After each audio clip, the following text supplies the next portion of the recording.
Hello बच्चों, कैसे हैं आप सभी लोग। हम लोग आ गए हैं क्लास 10 के चैप्टर 7 पर, जिसका नाम है कोऑर्डिनेट जियोमेट्री। आज हम लोग करेंगे एक्सरसाइज 7.2 का क्वेश्चन नंबर 5। क्वेश्चन नंबर 5 को सबसे पहले पढ़ लेते हैं, समझ लेते हैं, उसके बाद ही हम इसको सोल्व करेंगे। ठीक है। Find the ratio in which the line segment joining A 1, -5 and B -4, 5 is divided by the x-axis। याद रखना, ठीक है। also find the coordinates of the point of division। ठीक है।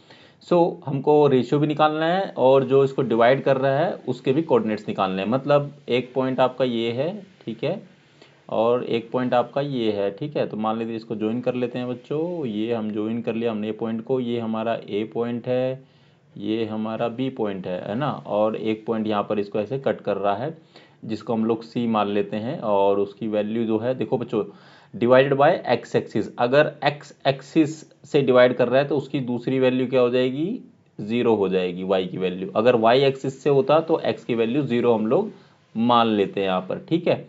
ए के कोऑर्डिनेट्स क्या है, 1, -5 एंड इसके कोऑर्डिनेट्स कितने हैं, -4, 5, ठीक है।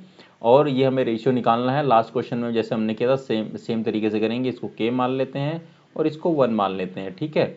सो लेट द रेशियो, ठीक है, बी के रेशियो 1, ठीक है। मतलब हम लोग इसको मान सकते हैं के रेशियो 1, ठीक है। तो हम लोग, जिससे कि हम लोग ये निकाल पाएंगे इजीली। सबसे पहले हम लोग को क्या करना है, सबसे पहले हम लोगों को क्या करना होगा बच्चों, सेक्शन फार्मूला लगाना होगा। सेक्शन फार्मूला से हम लोग क्या करेंगे, के की वैल्यू निकाल लेते हैं सबसे पहले। सेक्शन फार्मूला क्या होता है, X comma Y is equal to में m1 x2 प्लस में m2 x1, सॉरी, ठीक है, x1, और डिवाइड में क्या आएगा, m1 प्लस में m2 आ जाएगा बच्चों, ठीक है, coma and m1 y2 plus में m2 y1, और डिवाइड में क्या है, m1 प्लस में m2। ये आपका हो गया सेक्शन फॉर्मूला, ठीक है। With the help of this first we will find the value of K निकालेंगे, ठीक है। के की वैल्यू आ जाएगी तो फिर इजी हो जाएगा। अभी बताता हूँ कैसे, ठीक है। अब हमको एक्स और वाई की वैल्यू कितनी दी हुई है, मतलब हमको एक्स और वाई की वैल्यू दी है ये वाली। तो ये हमको दिया गया है कितना, एक्स कोमा 0, ठीक है। चलिए वैल्यू पुटअप कर देते हैं। m1 कितना है, m1 ये है आपका, और m2 ये है, ठीक है। तो m1 है k, सो k इंटू में x2, मतलब इंटू में -4, ठीक है, मतलब इंटू में -4, ठीक है।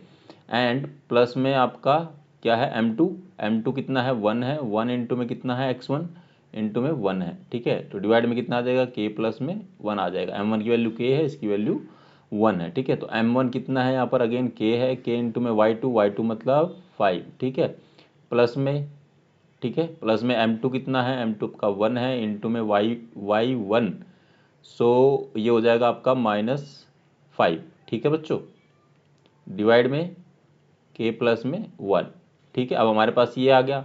आपको पता है कि अगर हम लोग इस x के इक्वल में ये रख दें, जब भी हम लोग सोल्व करते हैं इसको, तो हमारी दो वैल्यू आती है, ये x के लिए आती है और ये y के लिए आती है, ठीक है। अगर हम लोग x को इसके पैरेलल में रख के निकालेंगे तो हमारे पास दो चीज़ें निकालनी होगी, x और k निकालना होगा। इसलिए हम क्या करेंगे, 0 इज इक्वल टू रख देते हैं ये वाली वैल्यू, ठीक है। तो ये कितना होगा, k इंटू में 5, तो ये हो जाएगा 5k, मतलब k 5 लिख दो या 5k, जो भी लिखना है। और ये हो जाएगा 1 इंटू में -5, तो ये माइनस का 5 रहेगा, और अपॉन में क्या आ जाएगा, k प्लस 1, ठीक है। यहाँ से जब हम लोग इसको क्रॉस मल्टीप्लिकेशन करते हैं तो 0 के साथ मल्टीप्लिकेशन करेंगे तो ये 0 हो जाएगा, इज इक्वल टू ये हट ही जाएगा, ठीक है। तो आपके पास क्या आ गया, k5 - 5, ठीक है। सो हम क्या करेंगे, k5 जो साथ में है, ठीक है, तो ये वाला तो इधर आ जाएगा, तो ये प्लस का हो जाएगा, और जो इसके साथ में है वो नीचे डिवाइड में आ जाएगा। तो ये कितना हो गया, 1 आ गया। सो k की वैल्यू कितनी आ गई बच्चों, 1 आ गई, 1 आ गई। तो ये तो हो गया हमारा, k की जगह पर 1 रखेंगे तो ये हो जाएगा 1:1, ठीक है। अगर 1:1 है तो मतलब ये क्या है, एकदम मिडल में है, बीचों बीच है एकदम, ठीक है। ये मिड में है एकदम इसके, ठीक है, ए और बी पॉइंट के, ठीक है।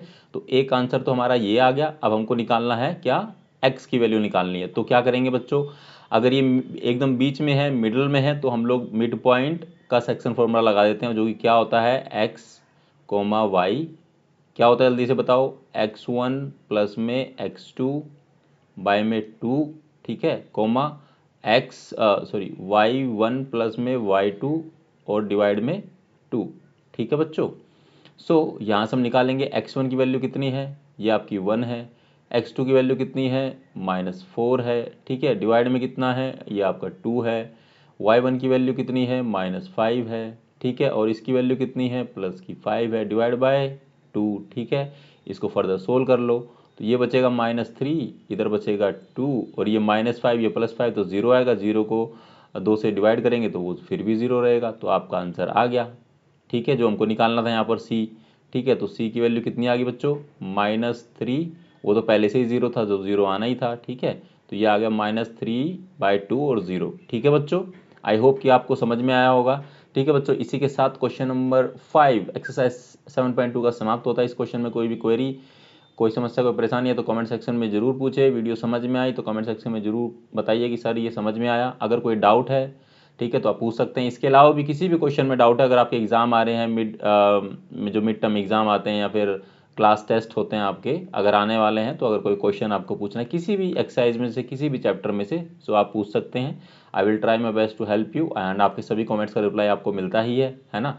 और वीडियो अच्छी लगी तो वीडियो को लाइक करें, चैनल को सब्सक्राइब करें, वीडियो को ज़्यादा से ज़्यादा शेयर करो अपने दोस्तों के साथ ताकि उनकी हेल्प हो सके। मिलते हैं आपसे अगली वीडियो में जिसमें क्वेश्चन नंबर 6 करेंगे। तब तक आप लोग अपना ख्याल रखना। Thank you very very much.